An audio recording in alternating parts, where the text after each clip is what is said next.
Bullies slapped pretty girl cheek. 1 second later, they hit the ground hard. It happened on an ordinary afternoon in a quiet American suburb. The kind of place where nothing seemed dangerous until the moment everything changed. Two cocky bullies, drunk on arrogance and the laughter of their friends, cornered a pretty girl near the sidewalk, their sneers sharp enough to cut through the still air.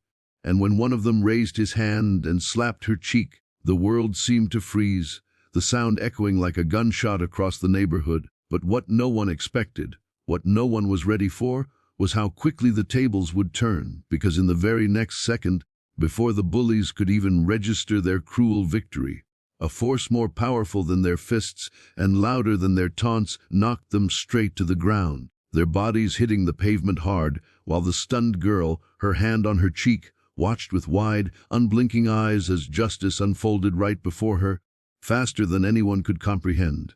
The crowd that had gathered around the scene could hardly believe what their eyes had just witnessed. Two bullies, moments ago brimming with swagger and cruelty, now lay sprawled across the pavement groaning in pain, as though some invisible force had struck them down, and whispers began to ripple through the onlookers, each voice trembling between shock and fascination, because no one had actually seen who or what had intervened. Only that 1 second they were laughing, and the next they were on the ground, silenced. The pretty girl, still holding her cheek where the slap had burned red, tried to steady her breathing, her heart pounding so loud it drowned out the murmurs around her. And for the first time in a long time, she felt the strange weight of destiny pressing on her shoulders, as though this moment was not random but written. A spark that would ignite something larger. The bullies, embarrassed and furious, tried to push themselves up, spitting curses and threatening revenge. But each time they moved, it was as if the ground itself pushed back, slamming them down again with an unseen hand, and fear began to replace their bravado, their eyes darting around in desperation to find who was behind this unseen power. Some claimed they saw a shadow flicker across the rooftops. Others swore they heard a deep voice whispering through the air, warning them to stay down. And as the tension grew unbearable, the girl slowly lowered her trembling hand and whispered, almost to herself, that this was only the beginning. Her words carried across the silence like prophecy, and though she could not yet explain it, she felt certain that what had just happened was not an accident, but the first act in a battle that would drag everyone, bullies, victims and bystanders alike, into a storm none of them could escape. Night had fallen over the small suburban town, but the echo of the bullies' humiliation still lingered in the streets like an open wound, and though many bystanders had gone home whispering half-believed stories, some stayed restless in their beds, replaying the impossible sight of two arrogant boys hurled down by nothing visible. And at the center of it all was the pretty girl who now sat in her room, staring at her reflection in the mirror, her cheeks still sore from the slap yet burning with a deeper fire that told her she had been chosen by something larger than herself. Though she did not yet understand whether it was fate, justice, or danger, she remembered the flash of air around her when the bullies hit the ground, the sensation of energy humming in her veins, as though her anger had awakened some hidden force.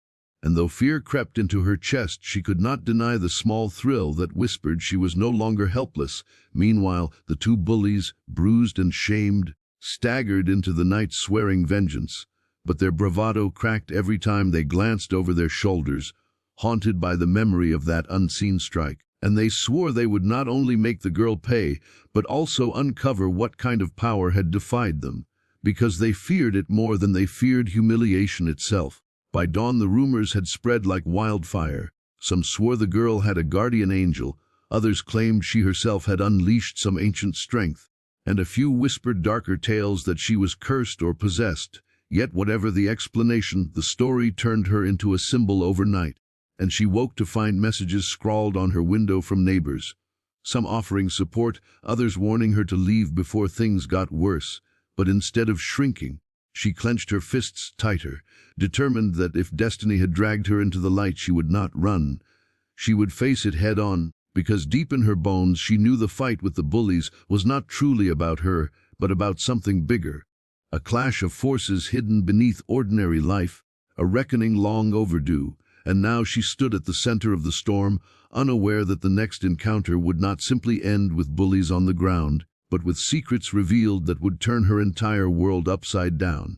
The sun had barely risen when the tension finally broke into chaos, because the bullies returned not alone, but with a group of older men who carried themselves with the same cruel swagger, determined to reclaim their pride by turning the girl's defiance into a public spectacle.